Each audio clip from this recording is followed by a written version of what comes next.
ওগো আল্লাহ, ওগো মালিক, তুমি ছাড়া তো আমাদের আর কেউ নাই, তুমি ছাড়া তো আমার আর কেউ নাই। আল্লাহ গো, তুমি যদি মাফ না করো কে আমাকে মাফ করবে? তুমি যদি মাফ না করো কে আমাকে মাফ করবে? তুমি যদি আমাকে মাফ করো তাহলে তোমার কোনো দিকে কমবে না, তুমি যদি আমাকে মাফ না করো তোমার কোনো দিকে বাড়বে না। আল্লাহ গো, তুমি আমাকে মাফ করে দাও। সারাটা জীবন অন্যায় কাজ করেছি, সারাটা জীবন নাফরমানি করেছি, আমার কাছে কালেমার দাওয়াত কম আসে নাই, আমার কাছে কালেমার দাওয়াত কম আসে নাই, আমাকে লোকেরা কম বোঝায় নাই। ওগো আল্লাহ, তুমি আমাকে মাফ করে দাও। মাফ না করলে কোথায় যাব, কার কাছে যাব?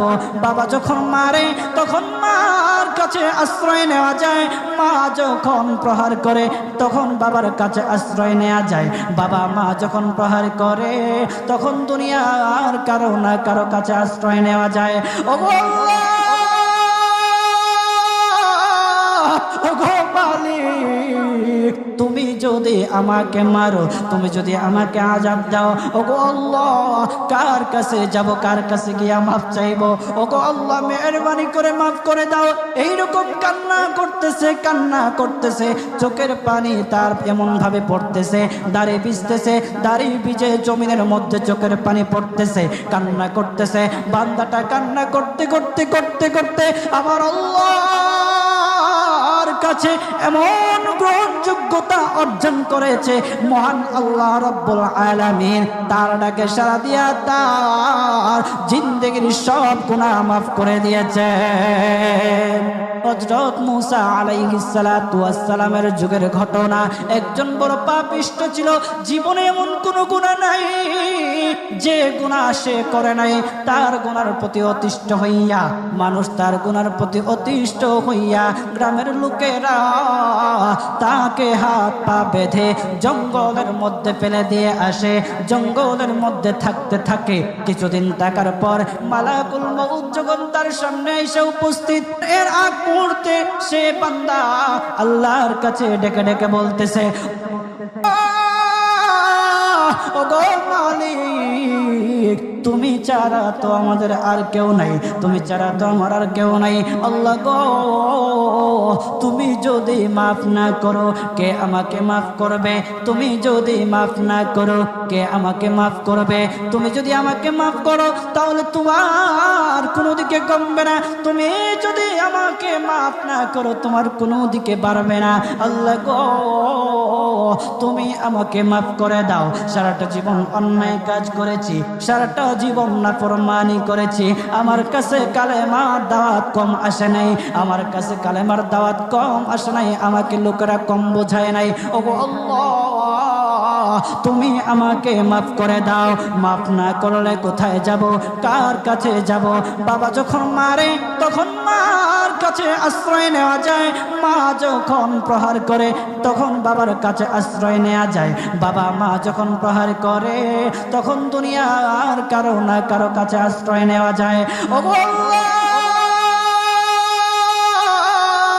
ওগো মালিক, তুমি যদি আমাকে মারো, তুমি যদি আমাকে আযাব দাও, ওগো আল্লাহ, কার কাছে যাব, কার কাছে গিয়া মাফ চাইবো? ওগো আল্লাহ, মেহেরবানি করে মাফ করে দাও। এইরকম কান্না করতেছে, কান্না করতেছে, চোখের পানি তার এমন ভাবে পড়তেছে, দাড়ি ভিজতেছে, দাড়ি ভিজে জমিনের মধ্যে চোখের পানি পড়তেছে, কান্না করতেছে। বান্দাটা কান্না করতে করতে করতে করতে আমার আল্লাহর কাছে এমন গ্রহণযোগ্যতা অর্জন করেছে, মহান আল্লাহ রাব্বুল আলামিন তার ডাকে সাড়া দিয়া তার জিন্দেগির সব গুনাহ মাফ করে দিয়েছে। ওই বান্দাটা তাওবা করতে করতে করতে করতে হঠাৎ ইন্তেকাল করে। ইন্তেকাল হওয়ার পরে হযরত মূসা আলাইহিস সালাতু ওয়াস সালামকে মহান আল্লাহ বলে দিতেছে পয়গম্বর মূসা, ও দুস্থ দেখো অমুক জঙ্গলে আমার একটা পাগলা আশেক, আমার পাগলা একটা আশেক মারা গেছে, ওই আশেকটার জানাজা তুমি পড়াও, দাফন কাফনের ব্যবস্থা করো। ও মূসা আর তুমি একটা ঘোষণা দিয়ে বলে দাও, একটা ঘোষণা দিয়ে দাও মূসা রে, ও মূসা তুমি ঘোষণা দিয়ে বলে দাও যে আমার এই বান্দার জানাজার নামাজ অংশগ্রহণ করবে, মহান আল্লাহ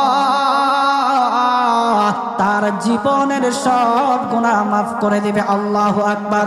আরো জোরে বলেন না আল্লাহু আকবার, আরো জোরে বলেন আল্লাহু আকবার।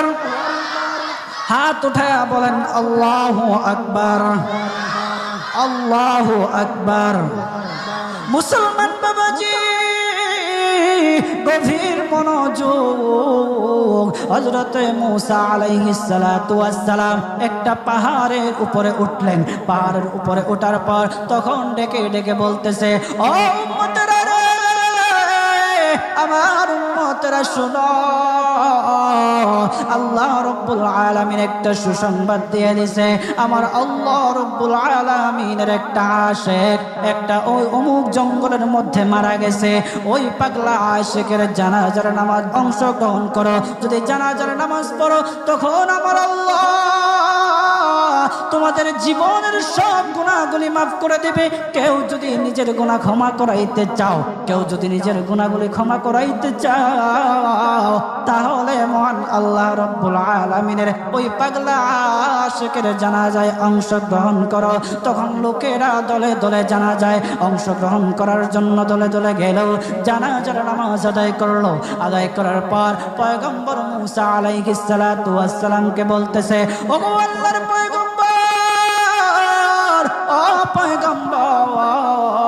যারা জানাজায় অংশগ্রহণ করার কারণে মহান আল্লাহ তার জীবনের সব গুনাহ মাফ করে দেবে।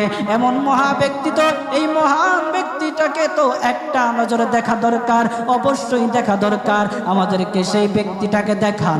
তখন মূসা আলাইহিস সালাতু ওয়াস সালাম বলতেছে, ঠিক আছে তোমাদেরকে দেখানো হবে। তখন যখন দেখাতে গেলেন, দেখানোর সাথে সাথে লোকেরা বলল, পয়গম্বর আপনি কি বলেন, এই লোকটাকে তো আমরা ভালো করে চিনি। ওই লোকটা বড় পাপিষ্ঠ ছিল, বড় অন্যায়কারী ছিল, বড় জুলুমকারী ছিল। ওগো পয়গম্বর, সমাজে এমন কোনো গুনাহ নাই যে সে করে নাই। সমাজে সব গুনাহ করেছে, সমস্ত গুনার সাথে সে জড়িত ছিল।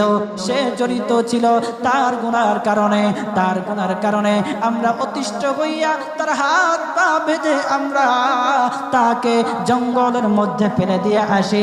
এই পাপিষ্ঠ বান্দা আল্লাহ তাআলার বড় আশিক হতে পারে কিভাবে? আল্লাহ তাআলার প্যারা হতে পারে কিভাবে? পয়গম্বর মূসা আলাইহিস সালাতু ওয়াস সালাম আল্লাহর কাছে ডেকে ডেকে বললেন, আল্লাহ লোকেরা কি বলতেছে আর তুমি কি বলো? ওগো আল্লাহ, এর সমাধান কি? এর সমাধান কি? সমাধানটা তো তুমি দিয়ে দাও। আল্লাহ রাব্বুল আলামিন পয়গম্বর মূসা আলাইহিস সালাতু ওয়াস সালামকে সমাধান দিয়েছে। বলতেছে, ও মূসা দুষ্ট রে, ও দুষ্ট, তারা যা কথা বলেছে, লোকেরা যে কথা বলেছে সত্য বলেছে। আমি আল্লাহ যা বলেছি তাও সত্য বলেছে। ও পয়গম্বর মূসা, তারা যা বলেছে সত্য বলেছে। ওই বান্দা বড় পাপিষ্ঠ ছিল, ওই বান্দা বড় অন্যায়কারী ছিল, কিন্তু শেষ বয়সে আইসা তার হাত পা যখন বেঁধে, তার হাত পা বেঁধে যখন লোকেরা জঙ্গলের মধ্যে ফেলে দিয়ে আসলো, তখন সে আমার কাছে এমন ভাবে কান্নাকাটি করা শুরু করে দিয়েছে, এমন ভাবে তওবা করা শুরু করে দিয়েছে। আমি আল্লাহ তাআলার এত দয়া, আমি আল্লাহ তার ডাকে সাড়া না দিয়ে পারলাম না, তার ডাকে সাড়া দিয়ে দিলাম। ও মূসা, সে তাওবা করার সময় যদি সবার জন্য সে তাওবা করত, যতজন লোকেরা বেঁচে আছে, যতজন উম্মতেরা আছে, যতজন লোকেরা আছে, সমস্ত লোকদের জন্য যদি সে আমার কাছে তাওবা করত, আমি আল্লাহ তার তাওবা মুহূর্তের মধ্যে কবুল করে সমস্ত বান্দাদেরকে মাফ করে দিতাম। সুবহানাল্লাহ, জুড়ে বলেন।